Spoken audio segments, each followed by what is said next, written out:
Hello students. In this video, we are going to study a poem titled as No, composed by Thomas Hood. In this poem, the poet describes the bleakness of a November day in London. The poet associates the month of November with a lack of positivity. It centers on the fog and gloom of a November day in London. Poet कहते हैं कि जो fog होता है नवंबर के month में पूरी जगह वो हर चीज़ को अर्थ की हर चीज़ को कवर कर लेता है जिससे कुछ भी दिखाई नहीं पड़ता है ना ही कुछ समझ में आता है और जो सारा एटमॉस्फेयर होता है वो बहुत ही ज़्यादा ग्लूमी हो जाता है उदासी से भरा हो जाता है एकदम निर्जन लगने लगता है क्यों because no sun no moon no morn no noon no dawn no dusk no proper time of day No sky, no earthly view, no distance looking blue, no road, no street, no other side of the way, no end to any row, no indications where the crescents go.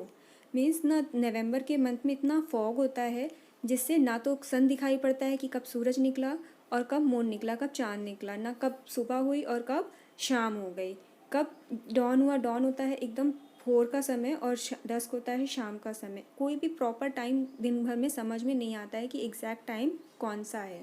ना तो आसमान में कुछ दिखाई पड़ता है ना ही कुछ अर्थ पे जितनी भी सुंदरता है कुछ भी नहीं दिखाई पड़ता है क्योंकि सब कुछ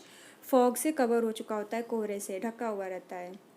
सामने दूर दूर तक कोई भी चीज़ें दिखाई नहीं पड़ती ना कोई रोड दिखाई पड़ती ना कोई स्ट्रीट दिखाई पड़ती ना किसी रास्ते के दूसरे साइड पे क्या चीज़ है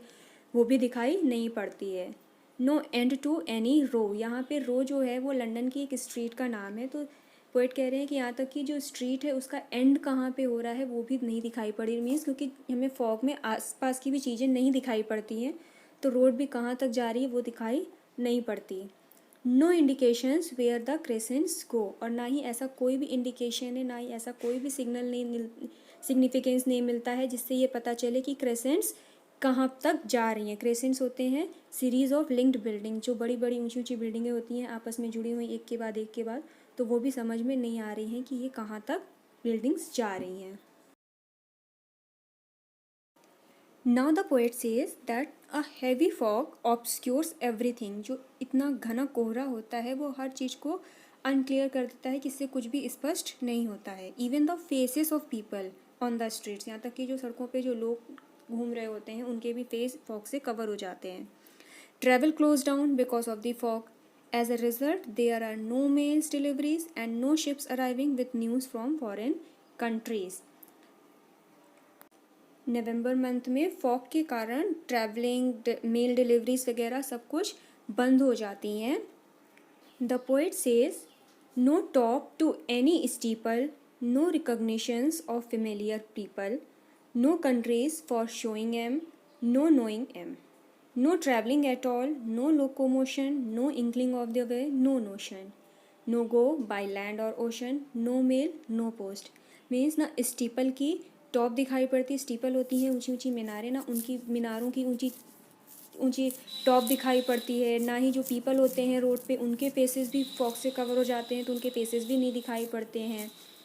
ना ही किसी कंट्रीज़ से जो फेमिलियर लोग होते हैं ना एक दूसरे की जगह चूँकि ट्रैवलिंग बंद हो जाती है कोई भी ट्रैवलिंग नहीं होती लोकोमेशंस नहीं होते हैं ट्रेन्स वगैरह सब कुछ बंद हो जाती हैं तो किसी भी हम लोगों से मिलना जुलना नहीं होता है ना ही कोई लोग आते हैं कोई भी रास्ते का कोई इंडिकेशंस ही नहीं रह जाता है कोई भी और ना ही किसी को जाने का कोई नोशन भी होता है ना लैंड के थ्रू ना ओशन के थ्रू किसी के थ्रू भी सारी ट्रैवलिंग्स जो हैं वो बंद हो जाती हैं तो इसी के कारण ना कोई मेल आ पाती है ना कोई पोस्ट आ पाती है ना ही कोई किसी भी तरह की कोई न्यूज़ आ पाती है फॉरेन कोस्ट से फॉरेन जगह से ना ही फॉरेन कंट्रीज से कोई मेल भी चिट्ठी भी नहीं आ पाती है किसी का मैसेज भी हमें नहीं मिल पाता है नवंबर में now the poet says that visitors stay away because the autumn has stripped the leaves from the trees killed the flowers and fruits and banished birds, bees and butterflies. There is nothing left to cheer those venturing through the city. He says, no news from any foreign coast, no park, no ring, no afternoon gentility, no company, no nobility, no warmth, no cheerfulness, no healthful ease, no comfortable feel in any member, no shade, no shine, no butterflies, no bees, no fruits, no flowers, no leaves, no words, November। Poet कहते हैं कि यहाँ तक कि fog के कारण जो सारी ट्रैवलिंग्स बंद हो जाती हैं, तो कोई भी मेल भी नहीं आती है, पोस्ट भी नहीं आती है, फॉरेन कंट्री से कुछ भी मैसेज हमें नहीं मिल पाते हैं। इवन कि जो पार्क होते हैं, पार्क में भी लोग क्या है, गैदरिंग नहीं करते हैं, मिलते नहीं एक दूसरे से। नो रिंग, यहाँ पे लंदन में एक गैदरिंग प्लेस होता है, उसका नाम है रिंग, तो वहाँ पे भी कोई लोग इकट्ठे नहीं होते हैं। नो आफ्टरनून जेंटिलिटी, आफ्टरनून जेंटिलिटी मीन्स जैसे लोग आफ्टरनून में एक दूसरे से मिलते हैं, बात करते हैं, तो वो सब भी फॉग के कारण स्टॉप हो जाती है। नो कंपनी, नो नोबिलिटी, कोई जो व्यापार होते हैं, जो वेंचरिंग होते हैं, वो भी सिटी में सब स्टॉप हो जाते हैं।